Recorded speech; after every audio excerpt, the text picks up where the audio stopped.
in one piece, a block building. That was the house. That's in the water and everything. Yeah. Good gracious. Yeah. You're gonna be number 7. We're helping.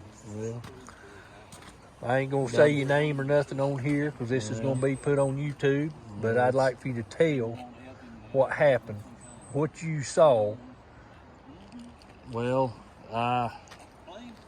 my family's been here since the 1800s. I grew up at the top of this road, and you know, my family talked about the 14 flood and the 40 flood, how bad it was, and Hugo and Ivan, and there was a house here during all those and never touched. Right. And the bad part of the storm was supposed to arrive 9:30, 10 o'clock, and by 8 o'clock the water was already higher than I had ever seen in my lifetime, and ever been told in the past 180 years of my family being around in this area of seeing. And so then of course, the bad part of the storm got here.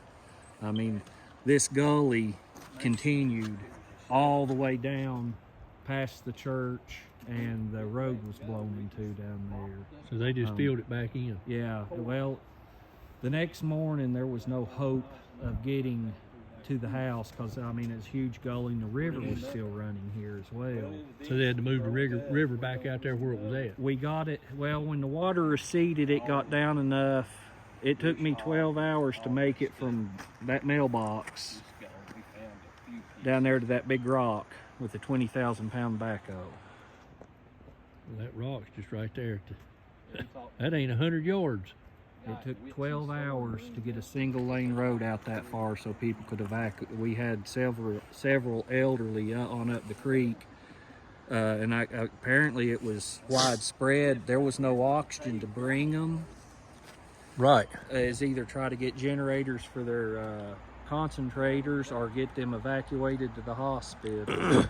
But luckily we got the road and they got access fast enough to get them out before we had any deaths up here. So,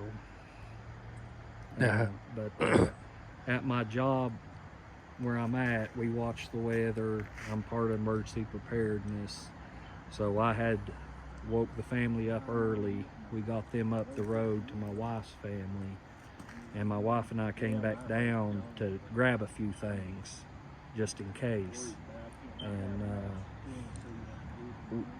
grabbed some papers. My wife grabbed the baby books, thank the Lord, and in 20 minutes we couldn't get back up the road to our kids, and we ended up staying in that house that I took 20 care minutes of. You couldn't get back to your kids? No, the creek on up this road Flooded had jumped out into the road, and we couldn't get back up to where our kids were. We knew they were safe, but we were separated about dark the evening of the storm. I was able to lead my wife through, well, it was ravine in the road up there and what water was coming through, so she could get back to the kids. And I stayed down here. And then the next day, about 1 o'clock, I saw my father walking in down there. I was still working on the road, and he got the kids and my wife, some niece and nephew, and some neighbors' kids, and took them down to his house in Piney Flats. And I stayed to get the road done. And I mean, the first government help as far as road repair and stuff, it was over 3 weeks.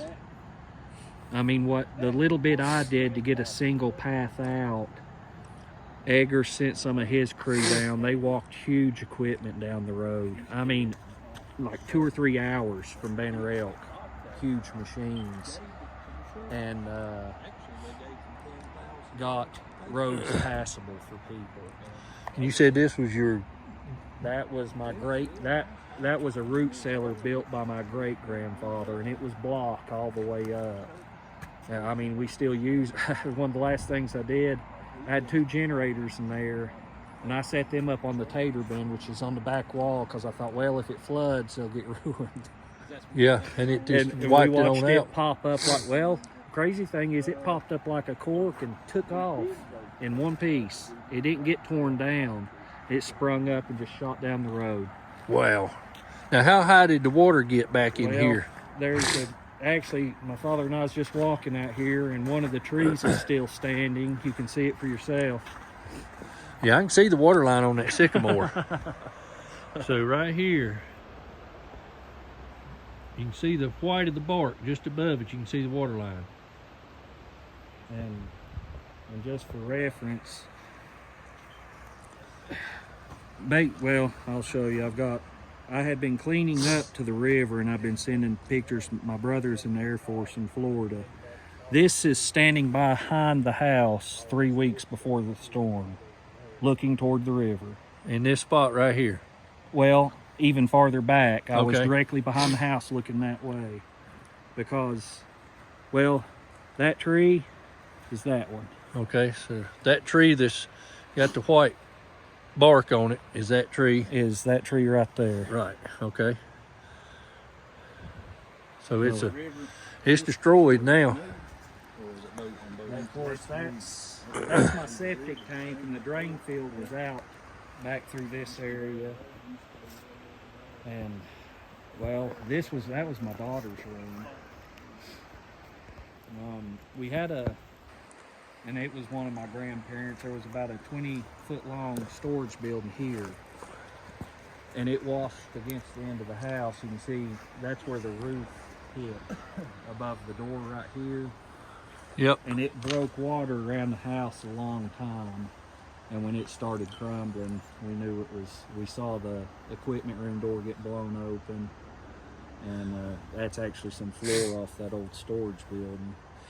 So you basically stood here and watched water just surround your house. Yeah, eat it. Well, that was the thing. I mean, we're talking water moving 40 miles an hour. Yeah. A hard flow. It wasn't just backed up water. Man.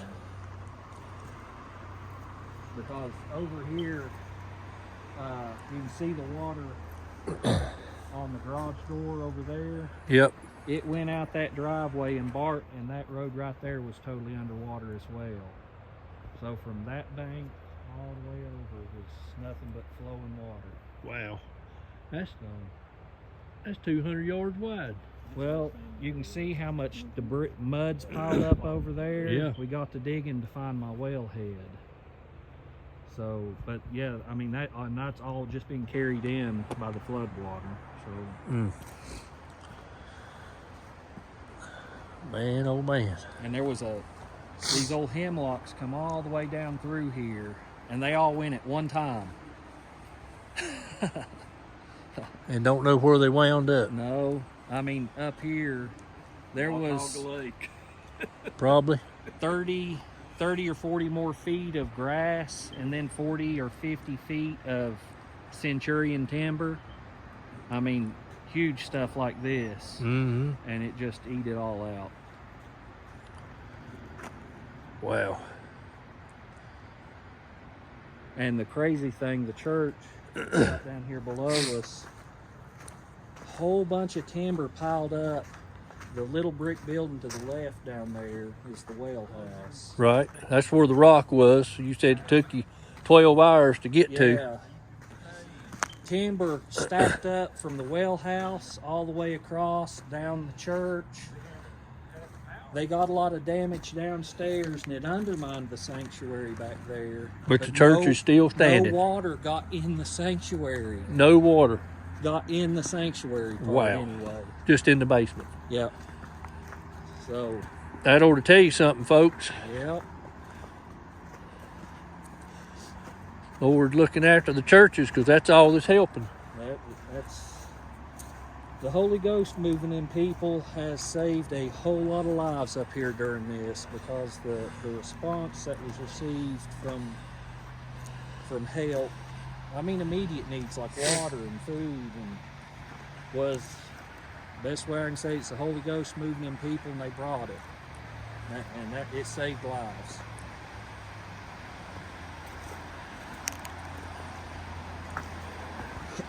So they've actually moved the whole lot. They've been working on cutting the channel back where it belongs on the far side. There shouldn't be anything here except land, but they's trying to get Move back to where it was at, yeah. Because where you see that plywood on the back corner of the church, Yeah.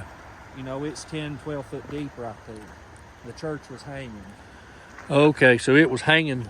Yeah, the back corner of the church was 10 or 12 feet off the ground right there. And exposing all the basement walls. well, this part doesn't have a basement. Luckily, it's a unislab. Okay. So it was just hanging there, and they got him poured. They poured that entire corner full of concrete to get it safe again. So,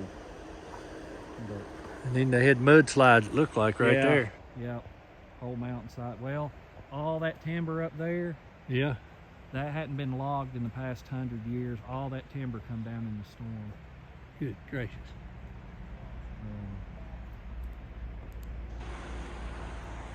Well, folks, you've heard it directly from the man.